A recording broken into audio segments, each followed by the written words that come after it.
إن الحمد لله نحمده ونستعينه ونستغفره ونؤمن به ونتوكل عليه ونعوذ بالله من شرور أنفسنا ومن سيئات أعمالنا. من يهدي الله فلا مضل له ومن يضلله فلا هادي له. وأشهد أن لا إله إلا الله وحده لا شريك له. ونشهد أن سيدنا وسندنا وحبيبنا وحبيب قلوبنا ومولانا محمدا عبده ورسوله صلى الله عليه وعلى آله وأصحابه وبارك وسلم.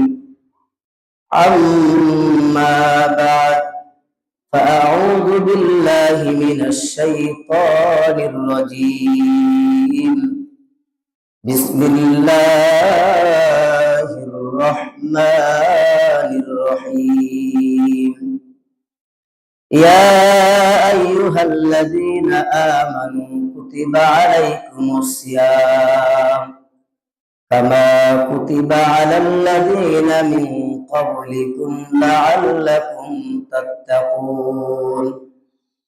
وقال رسول الله صلى الله عليه وسلم: الصيام جنة. وقال النبي صلى الله عليه وسلم: الدال على الخير كفائل، أو كما قال عليه الصلاة والسلام: إن الله ملائكته يصلون على النبي يا أيها الذين آمنوا صلوا عليه وسلموا تسليما. সকলে দরুদ ইব্রাহিম করি, যে দরুদটা আমরা নামাজের ভিতরে পড়ি। اللهم صل على محمد وعلى آل محمد كما صليت على إبراهيم وعلى آل إبراهيم إنك حميد مجيد. اللهم بارك على محمد وعلى آل محمد كما باركت على إبراهيم وعلى آل إبراهيم إنك حميد مجيد. الحمد لله। আল্লাহ তাবারক তাআলার প্রতি লাখ কোটি শুকর ও সুজুদ, যে মহান রব্বুল আলামিন আমাদেরকে রমজানের প্রথম জুমায় আল্লাহ পাক মহল্লা থেকে যাচাই এবং বাছাই করে আল্লাহ পাকের ঘর মসজিদে আসা বসা, কিছু কথা বলা এবং শোনার তৌফিক দান করলেন। সেই রব্বে কারীমের প্রতি আমরা সকলে উচ্চ জবানে বলিষ্ঠ কণ্ঠে একবার শুকরিয়া আদায় করছি, বলি আলহামদুলিল্লাহ। লাখ কোটি দরুদ ও সালাম আকা নামদার তাজদারে মদিনা মুহাম্মদ মুস্তাফা সকলে বলি সাল্লাল্লাহু আলাইহি ওয়াসাল্লাম। সম্মানিত হাজিরিন, আল্লাহ সুবহানাহু ওয়া তাআলা দেখতে দেখতে আমাদের মাঝখান থেকে রজব, শাবান দুটি মাস চলে যাওয়ার পরে আল্লাহ সুবহানাহু ওয়া তাআলা রমজানুল মুবারক, রমজান মাস আমাদের মাঝে পৌঁছে দিয়েছেন। আজকে রমজানের দ্বিতীয় রোজা এবং প্রথম জুমা আল্লাহ পাক আমাদেরকে মসজিদে আসার বসার তৌফিক দান করছেন। এজন্য সকলে আবারও বলি আলহামদুলিল্লাহ। রমজান মাস আল্লাহ সুবহানাহু ওয়া তাআলা আমাদেরকে দিয়েছেন বিশেষ একটি নিয়ামতের মাস। আরবিতে যে 11টি মাস আসে, এই 11টি মাসের ভিতরে সবচেয়ে আল্লাহ সুবহানাহু ওয়া তাআলার কাছে পছন্দনীয় মাস হলো রমজান মাস। কোরআনুল কারীমের ভিতরে আরবি এই 12টি মাসের ভিতরে 11 মাসের কথা কোরআনে উল্লেখ নাই, কিন্তু এই রমজান মাসের কথা আল্লাহ পাক কোরআনে উল্লেখ করেছেন। শাহরু রমাদান আল্লাযী উনজিলা ফীহিল কুরআন। আল্লাহ পাক এই রমজান মাসে আল্লাহ তার কালাম কুরআনুল কারীম নাযিল করেছেন। অন্যান্য মাসের কথা আল্লাহ তার কোরআনে স্থান দেন নাই, কিন্তু রমজান মাস এই নামটা আল্লাহ তাআলা তার কোরআনে থাম দিয়েছেন। শাহরু রমাদান আল্লাযী উনজিলা ফীহিল কুরআন। রমাদান মাসের নামটা আল্লাহ তাআলা কোরআনে থাম দিয়েছেন। কেন? কারণ এই মাসটার গুরুত্ব এবং মর্যাদা আল্লাহ তাআলার কাছে সবচেয়ে বেশি। আল্লাহ সুবহানাহু ওয়া তাআলা ঘোষণা করেছেন, আসিয়ামু লি ওয়া আনা আজরি বিহি, অর্থাৎ এই রমজান মাস, রমাদান মাসটা হলো আল্লাহ তাআলার মাস। রমাদান মাস কার মাস? আল্লাহ তাআলার মাস। যেহেতু আল্লাহ তাআলার মাস, এই মাসের যত মর্যাদা এবং এই মাসের যত বদলা আল্লাহ তাআলা আমাদেরকে দান করবেন, আল্লাহ তাআলাই দিবেন। যেহেতু আল্লাহ তাআলার মাস, আল্লাহ তাআলাই আমাদের জন্য এই মাসের যত মর্যাদা আল্লাহ আমাদের দান করবেন। সকলে মিলে সুবহানাল্লাহ।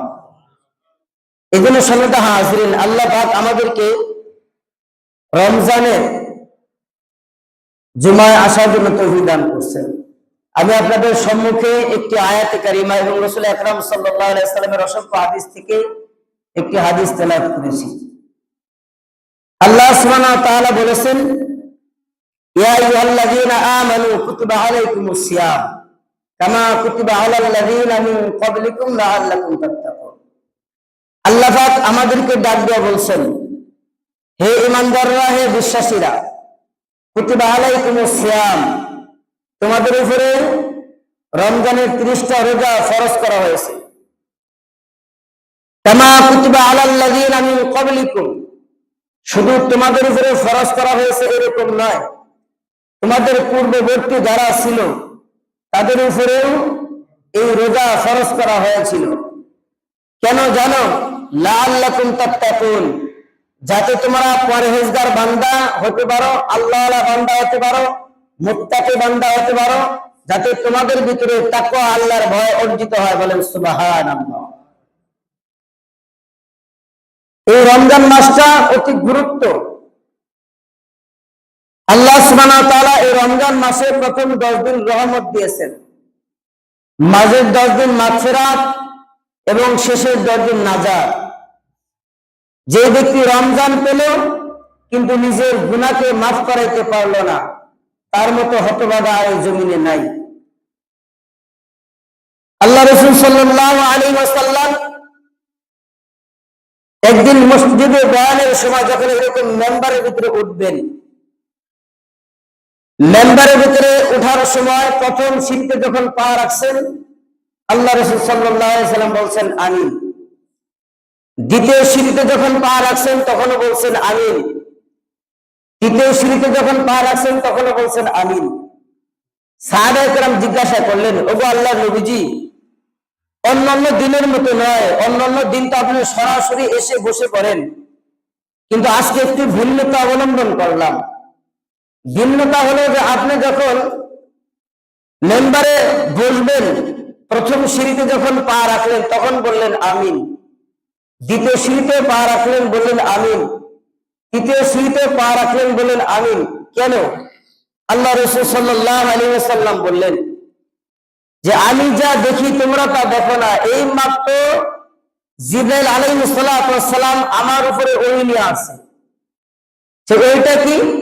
বলে আমি যখন প্রথম সিঁড়িতে পা রাখলাম তখন জিবরাইল আলাইহিস সালাম বললেন যে হাবিব, যে ব্যক্তি রমজান মাস পেল কিন্তু তার নিজের গুনাহকে সে মাফ করাইতে পারল না, সে ধ্বংস হোক।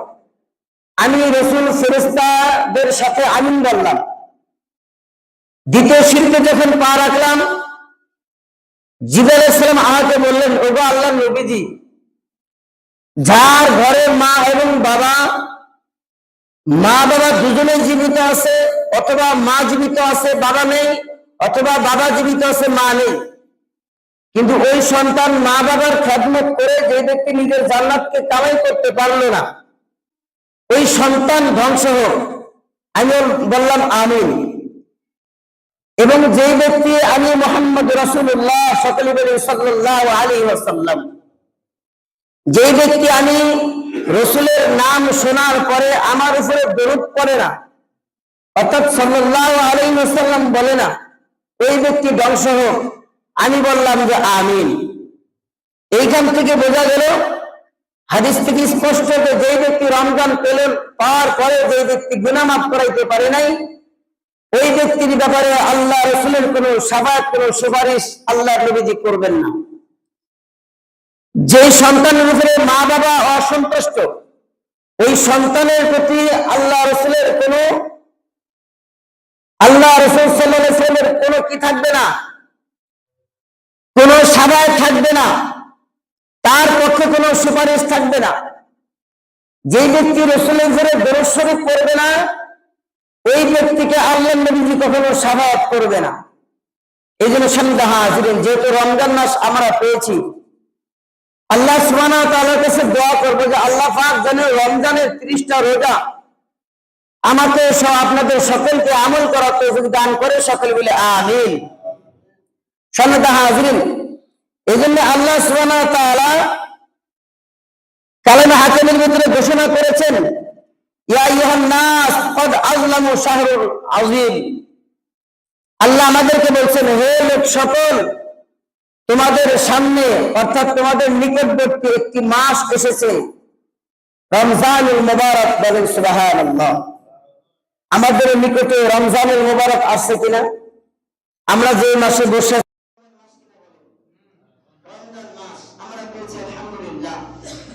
আমরা একটা দোয়া করেছিলাম, যে দোয়াটার বরকতে আল্লাহ আমাকে আপনাকে হায়াত দিয়েছেন।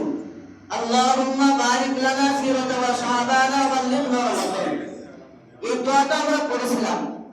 এই দোয়াটার বরকত হলো আল্লাহ আপনি আমাদেরকে রমজান পর্যন্ত হায়াত দেন, রজব এবং শাবানের বরকত দান করেন। বলেন সুবহানাল্লাহ। আল্লাহ তাআলা আপনাকে আমাকে রমজান পর্যন্ত হায়াত দিয়েছেন, রমজান পেয়ে গেছি। এখন আমার আপনার উচিত হলো রমজানের প্রত্যেকটা হুকুম আহকাম মেনে পুরা রমজানটাকে আল্লাহর জন্য কাটিয়ে দেওয়া। রাসূল আকরাম সাল্লাল্লাহু আলাইহি ওয়াসাল্লাম বলেছেন, তোমরা আরেকটা দোয়া বেশি বেশি করবে, আরেকটা দোয়া তোমরা বেশি বেশি করবে। আল্লাহুম্মা আসআলুকাল জান্নাতা ওয়া নাউযু বিকা মিনান নার। এই দোয়া তোমরা বেশি বেশি করবে।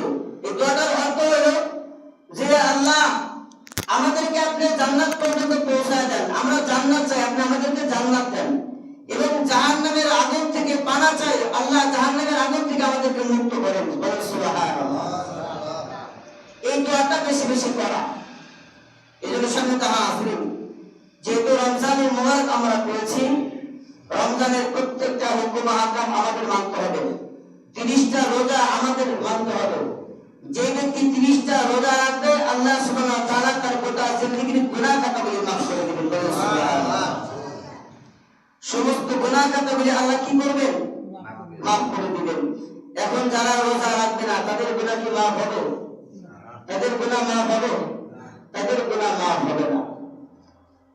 গুনাহ মাফের একটা মাধ্যম হলো রমজানুল মুবারকের 30টা রোজা। এই রোজা যদি আমি আপনি রাখি, আল্লাহ তাআলা রোজার বিনিময়ে আমার আপনার ভিতরে যে গুনাহ আছে এগুলি পুরো ছাই আর ভরসা করে দিবেন। বলেন সুবহানাল্লাহ। এজন্য আল্লাহ রাসূল সাল্লাল্লাহু আলাইহি ওয়াসাল্লাম হাদিসের ভিতরে বলেছেন, আসিয়ামু জুন্নাহ মা লাম ইয়াখরিকুহা। অর্থাৎ আল্লাহ রাসূল সাল্লাল্লাহু আলাইহি ওয়াসাল্লাম বলেছেন, রোজা হলো মুমিনের জন্য ঢাল স্বরূপ। বলেন সুবহানাল্লাহ। রোজা মুমিনের জন্য কি? ঢাল। ঢাল বুঝেন তো? হ্যাঁ, এটা হলো কোন ব্যক্তি আঘাত করেছে, ওই আঘাত থেকে নিচে গিয়ে বাঁচানোর জন্য যেটা ব্যবহার করা হয়, এটাকে বলা হয় ঢাল।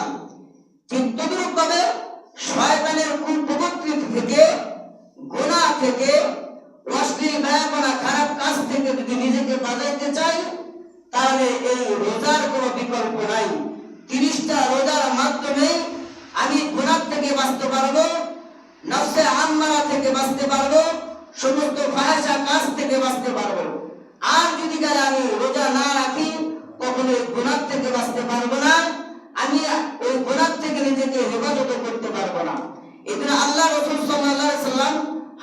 ভিতরে বলেছেন আসিয়ামু জুন্নাহ, তোমার এই রোজা হলো তোমাদের জন্য ঢাল স্বরূপ। একজন সিপাহী তার শত্রুর হাত থেকে নিজেকে রক্ষা করার জন্য যেরকম ঢাল ব্যবহার করে, তরবারি ব্যবহার করে, একজন মুমিন নিজের আত্মশক্তিকে পরিশুদ্ধি করার জন্য 30টা রোজার মাধ্যমে তার মাথা থেকে পা পর্যন্ত পুরা দেহটাকে সতেজ বানানোর জন্য, পবিত্রতা বানানোর জন্য 30টা রোজার দ্বারা এই নফসে আম্মারের সাথে তারা জিহাদ করে। বলেন সুবহানাল্লাহ।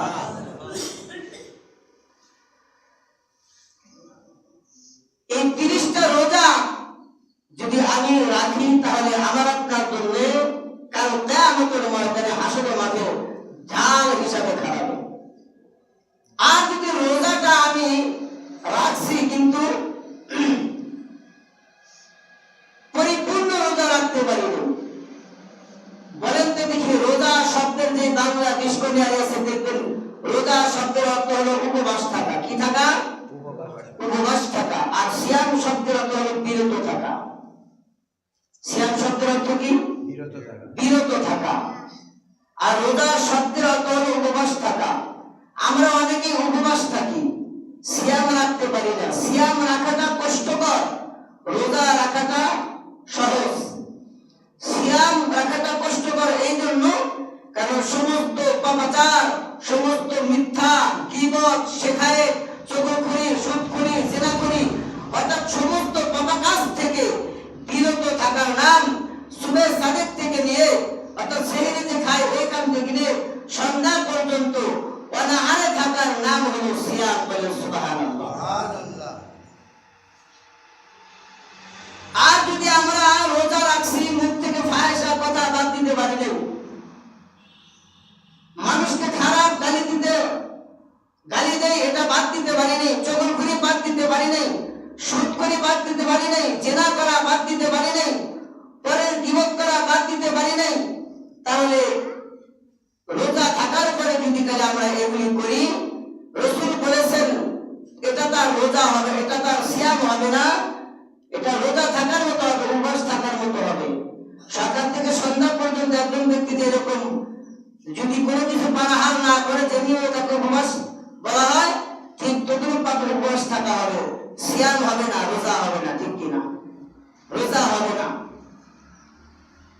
এই জন্য এগুলির থেকে আমাদের বিরত থাকতে হবে, গুনাহ থেকে বিরত থাকতে হবে, অশ্লীল খারাপ কাজ থেকে বিরত থাকতে হবে। আর যেই ব্যক্তি অশ্লীল ব্যবহার খারাপ কাজ থেকে বিরত থাকবে কেবলমাত্র শুধুমাত্র আল্লাহর সন্তুষ্টি অর্জনের জন্যই যে ব্যক্তি রোজা রাখবে, ওই ব্যক্তির রোজা আল্লাহ তাআলা কবুল করে কাল কিয়ামতের ময়দানে আমার আপনার সাক্ষ্য হিসাবে আল্লাহর সামনে দাঁড়িয়ে যাবে। বলেন সুবহানাল্লাহ। এই জন্য বলেছেন আসিয়ামু জুন্নাহ, সিয়াম হলো তোমাদের জন্য ঢাল স্বরূপ। কতক্ষণ পর্যন্ত? যতক্ষণ পর্যন্ত এই রোজাকে তোমরা ভেঙে না ফেলো। মালাম ইয়াখরিকুহা, অর্থাৎ যতক্ষণ পর্যন্ত এটাকে ছিন্ন ভিন্ন করে না ফেলো, বিচ্ছিন্ন না করে ফেলো। একজন সৈনিক সিপাহী ততক্ষণ পর্যন্ত যুদ্ধের ময়দানে টিকে থাকতে পারবে যতক্ষণ পর্যন্ত তার ঢালটা অক্ষায়িত আছে। ঠিক কিনা?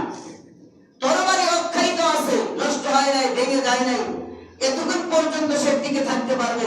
যখন ঢালটা ভেঙে যাবে, তরবারি ভেঙে যাবে, 1 মিনিটও শত্রুর সামনে মোকাবেলা করা সম্ভব হবে না। ঠিক ততটুকু ভাবে আমি রোজা রাখছি, রোজাটা আমার জন্য সাক্ষ্য দিবে, আমার জন্য কাল কিয়ামতের ময়দানে জান্নাতের একটা সুপারিশ সার্টিফিকেট ব্যবস্থা করে দিবেন। ততক্ষণ পর্যন্ত যতক্ষণ পর্যন্ত রোজার প্রত্যেকটা হুকুম আহকাম মেনে আল্লাহ তাআলা সন্তুষ্টি অর্জনের জন্য কেবল সিয়াম আর রোজা রেখে দিব। এজন্য আল্লাহ রাসূল বলেছেন একজন প্রকৃত ঈমানদার যে ব্যক্তি রোজা রাখছে, একজন রোজাদারের মুখের লালা, রোজাদারের মুখের দুর্গন্ধ আল্লাহ সুবহানাহু ওয়া তাআলার কাছে এত পছন্দনীয়, মনে হয় মিশকে আম্বরের ঘ্রাণ আল্লাহ তাআলার কাছে যেমনি ভাবে পছন্দ করে। সুবহানাল্লাহ।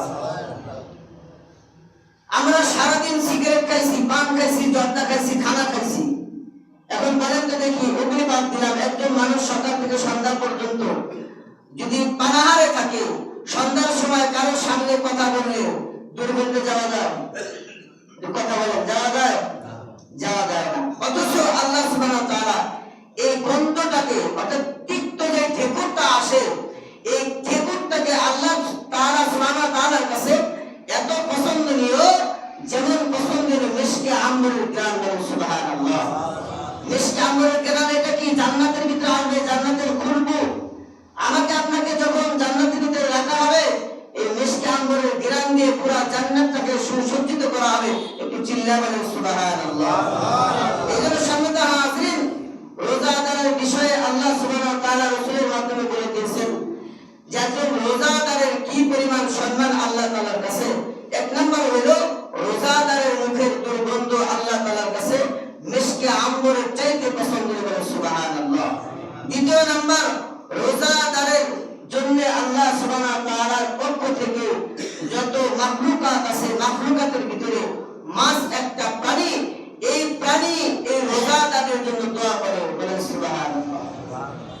সমুদ্রের মৎস্য একটা প্রাণী, এই মাছটাও একজন রোজাদারের জন্য দোয়া করে, রব্বে কারীম তোমার এই বান্দা তোমার সন্তুষ্টি অর্জনের জন্য সকাল থেকে সন্ধ্যা পর্যন্ত পানাহার করে নাই, কোনো পাপাচার করে নাই।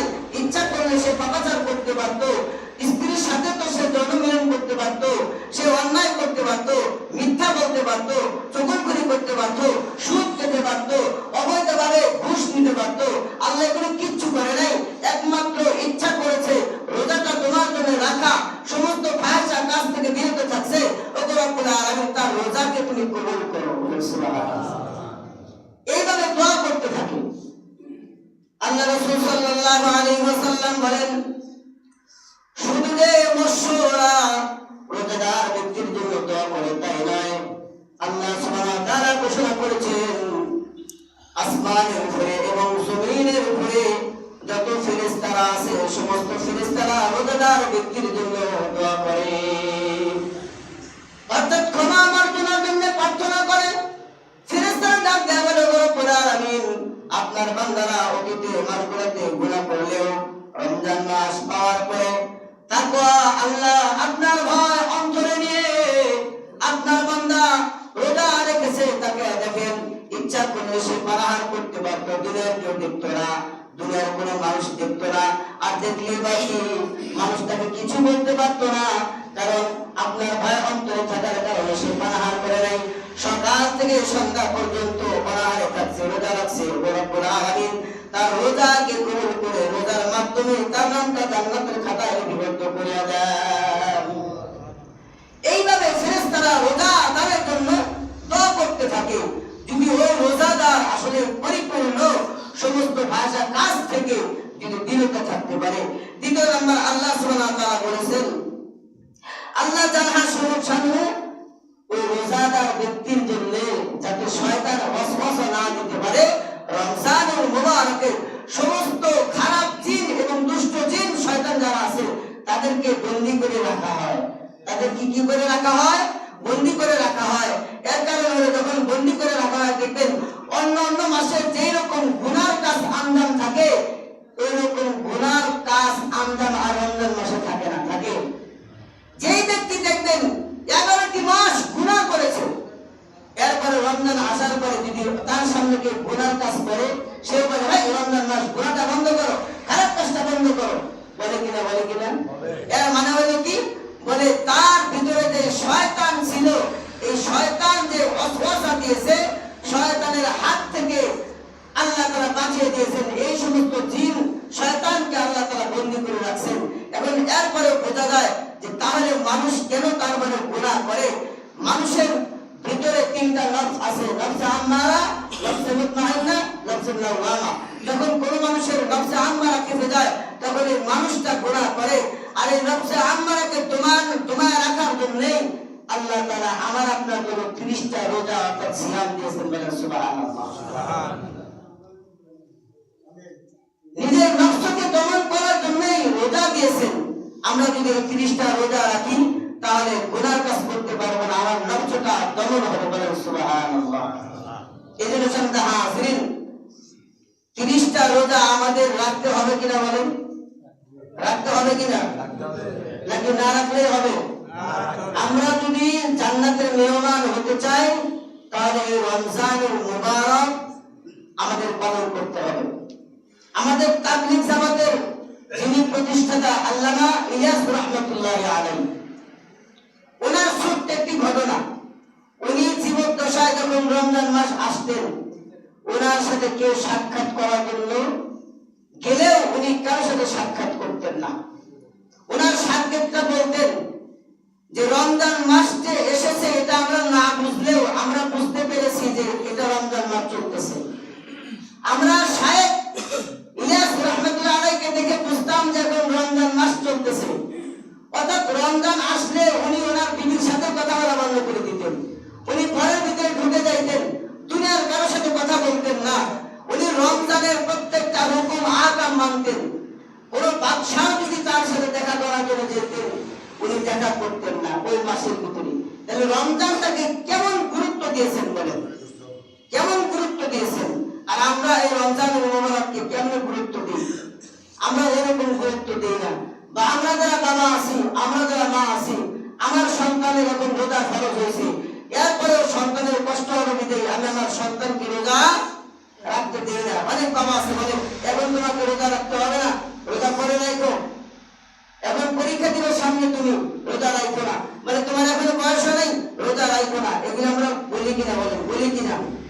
যদি সন্তান রোজা রাখতে চায় অবশ্যই রোজা রাখতে দিতে হবে। এবং যারা রোজা রাখতে পারে না, ফরজ হয় নাই, মাঝে মধ্যে তাকে বলতে হবে আপু রোজা রাখো, দরকার পড়লে এক বেলা রোজা রাখাতে দুপুর পর্যন্ত রাখো।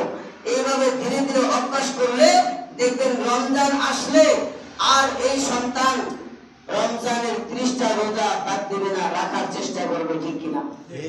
রাখার চেষ্টা করবে। আর এখান থেকে যদি আপনি তালিম দেন, বাবা কষ্ট হবে তোমার, রোজা রাখো না, দেখবেন সন্তানের বয়স 20 বছর 30 বছর হয়ে গেলেও রোজা রাখতে পারবেন না। আমার এক মুসল্লি বয়স প্রায় 30, আমি বলছি ভাই রোজা রাখেন না কেন? বলে হুজুর 16 থেকে তো রোজা রাখি নাই, আব্বু রাখতে দেয় নাই, এখন রোজা রাখতে পারি না, এখন রোজা রাখতে পারি না। এখানকার মুসল্লি না, আমি আগে যে জায়গায় ছিলাম ওই জায়গায় মুসল্লি। বলছি ভাই আপনি রোজা না রাখা যে পরিমাণ গুনাহ হচ্ছে, আপনার বাবা এই রোজা রাখার তালিম না দেওয়ার কারণে এখন যে রোজা রাখতেছেন না, যে গুনাহ হচ্ছে, গুনাহটা আপনার বাবার আমলনামায় যাবে। আল্লাহ রাসূল বলেন যে ব্যক্তি ভালো কাজ করে এবং ভালো কাজ করার কি করে পথ দেখায়, সেই ব্যক্তি ভালো কাজ করার মতো সওয়াব পায়। আত-তালু আলাল খায়রি কাফাইল, যে ব্যক্তি ভালো কাজ করে এবং ভালো কাজ করার পথ দেখায়, সেই ব্যক্তি ভালো কাজ করার মতো সওয়াব পায়। কোন ব্যক্তি যদি গুনাহ কাজ করে এবং গুনার কাজে আঞ্জাম দেয়, গুনাহ শিক্ষা দেয়, ওই ব্যক্তি গুনাহটাও তার আমলনামায় যাবে। ঠিক কিনা? গুনাহ না করলেও একজন মানুষ জেনা করতেছে, আমি সহযোগিতা করছি, আমি গুনাহ করি নাই। একজন মানুষ জেনা করতেছে, আমি সহযোগিতা করেছি, আমি জেনা করি নাই, সে যে সহযোগিতা করেছেন এই গুনাহটাও আপনার আমলনামায় যাবে। এই জন্য সামনে হাজিরিন, আমাদের সন্তানদেরকে রোজা রাখার অভ্যাসটা অবশ্যই করতে হবে। সামনে হাজিরিন, আমরা যে রোজা রাখি, এই রোজাটা যে আমরা রাখি, কি করলে রোজা নষ্ট হয় এবং কোন কাজ করলে রোজা নষ্ট হয় না? এক নাম্বার, আমরা অনেক সময় এটা মনে করি যে প্রথম রোজা রাখছি, অনেক সময় আমরা বলি বা আগে খাওয়ার অভ্যাস ছিল 24 ঘন্টা, হুট করে আমরা খেয়ে ফেলছি, এরকম হয় না? এরকম হয় কিনা? যদি মনের অজান্তে আপনি কোনো কিছু খেয়ে ফেলেন, আপনার রোজা নষ্ট হবে না। যদি 3 প্লেট ভাতও খেয়ে ফেলেন, মনের অজান্তে আপনি রোজা রাখছেন, এটা মনে নাই, এখন আপনার মনে হয়েছে, আপনার লড়া মুখের ভিতরে আছে, গিলেন নাই, চাপাইতেছেন, তখন মনে হয়েছে যে আমার রোজা, তো আমি রোজা কি করলাম, আপনি ফেলে দেন, ফেলে দিয়ে কুলি করেন, ওই লোকটা গিলেন না, আপনি রোজা রেখে দেন, রোজা হবে, রোজা নষ্ট হবে না। কথাটা বুঝাইতে পারছি? আরেকটা মাসালা বলে দিন, কোন ব্যক্তি খানা খাচ্ছে, রমজান মাস দেখতেছেন, আমি হুট করে যা বলবেন না ভাই তুমি রোজা, এটা বলবেন না। আগে দেখবেন তার খানাটা হয় শেষ হবে, আর নইলে লোকমা যদি আবার উঠায় হাতে, তখন বলবেন যে ভাই আপনি কি রোজা রাখেন নাই? তখন বলবেন ভাই আমার তো রোজা নষ্ট হয়ে গেল, ভেঙে গেল। বলে ভাই আপনার রোজা নষ্ট হয় নাই, আপনার হাতের লোকমাটা রেখে দেন, হাত ধন, নিয়ত করেন আল্লাহ আপনার রোজা কবুল করবেন। সুবহানাল্লাহ। আরেকটা মাসালা বলে দেই, আমরা যারা শারীরিক অসুস্থতা, অনেকে সুই নিতে হয়, সুই নিতে হয় না, ইনজেকশন নিতে হয় না, যে ইনজেকশনটা নিলে খাদ্য অর্থাৎ খাদ্য নালীতে পৌঁছে, খাদ্য নালীতে পৌঁছে বা খাবারের কাজ করে, এরকম ইন্স্যুরেন্স ব্যবহার করলে রোজা নষ্ট হয়ে যাবে। কথা বুঝতে পারছি? এরকম ইন্স্যুরেন্স ব্যবহার করলে রোজা নষ্ট হয়ে যাবে। হ্যাঁ, কোন ব্যক্তি যদি শরীরের ভিতরে চামড়ার উপরে ক্ষত হয়েছে বা কেটে গেছে, অনেক অপারেশন হয়েছে, কিন্তু যে ইন্স্যুরেন্সটা আমি দেহের ভিতরে পুশ করলাম, এই ইন্স্যুরেন্সটা আমার খাদ্যের নালীর ভিতরে অর্থাৎ পাকস্থলী পর্যন্ত পৌঁছায় না, দেহের ভিতরে থাকে কিন্তু পৌঁছায় না, রোজা নষ্ট হবে না, রোজা হয়ে যাবে ইনশাআল্লাহ। কথাটা বুঝতে পারছি? হ্যাঁ, এবং যদি আমরা স্ত্রীর সাথে দিনের বেলায় মেলামেশা করি, রোজা নষ্ট হয়ে যাবে। রোজা কি হবে? নষ্ট হয়ে যাবে, ভেঙে যাবে। এবং তাদের ভিতরে থাকা যদি কোনো একটা খাদ্য, আমরা সকালবেলা খানা খাইছি, দুপুরের বেলা একটা খাবারের কোনো আছে, অনেকের অভ্যাস এটা চালায় গিলা বেলায় আছে না, এরকম আছে কিনা? রোজা নষ্ট হয়ে যাবে। যদি বের হয় ওটাকে ফেলে দিতে হবে। অর্থাৎ খাবার গ্রহণ করা যাবে না, পাকস্থলীর ভিতরে খাবার প্রবেশ করানো যাবে না, তাহলে আপনার রোজা হবে। আর যদি আপনি খাদ্য গ্রহণ করেন তাহলে রোজা হবে না। সন্ধ্যা করুন, এই জন্য আল্লাহ সুবহানাহু ওয়া তাআলা 30টা রোজা আল্লাহ আমাদের সকলকে আমল করার তৌফিক দান করুন, সকলে বলে আমিন। সন্ধ্যা হাজিরিন, বাড়িতে যারা আছে এবং আমরা যারা এখানে আছি সকলেই বলে দেব, মা বোনেরা যাতে এই দোয়াটা বেশি বেশি পড়ে, আল্লাহুম্মা আসআলুকাল জান্নাতা ওয়া নাউযু বিকা মিনান নার, আল্লাহুম্মা আসআলুকাল জান্নাতা ওয়া নাউযু বিকা মিনান নার। আল্লাহ রাসূল সাল্লাল্লাহু আলাইহি ওয়াসাল্লাম বলেছেন, তোমরা রমজানুল মুবারকে এই দোয়াটা বেশি বেশি পড়ো, হে রব আপনি আমাদেরকে জান্নাতের ফয়সালা করে দিন এবং জাহান্নাম থেকে আমাদেরকে মুক্তি দান করেন, অর্থাৎ মুক্তি দিন। যে কথাগুলি বললাম আল্লাহ সুবহানাহু ওয়া তাআলা আমাদের সকলকে আমল করার তৌফিক দান করুন, সকলে মিলে আমিন। ওয়া আখিরু দাওয়ানা আলহামদুলিল্লাহি রাব্বিল আলামিন।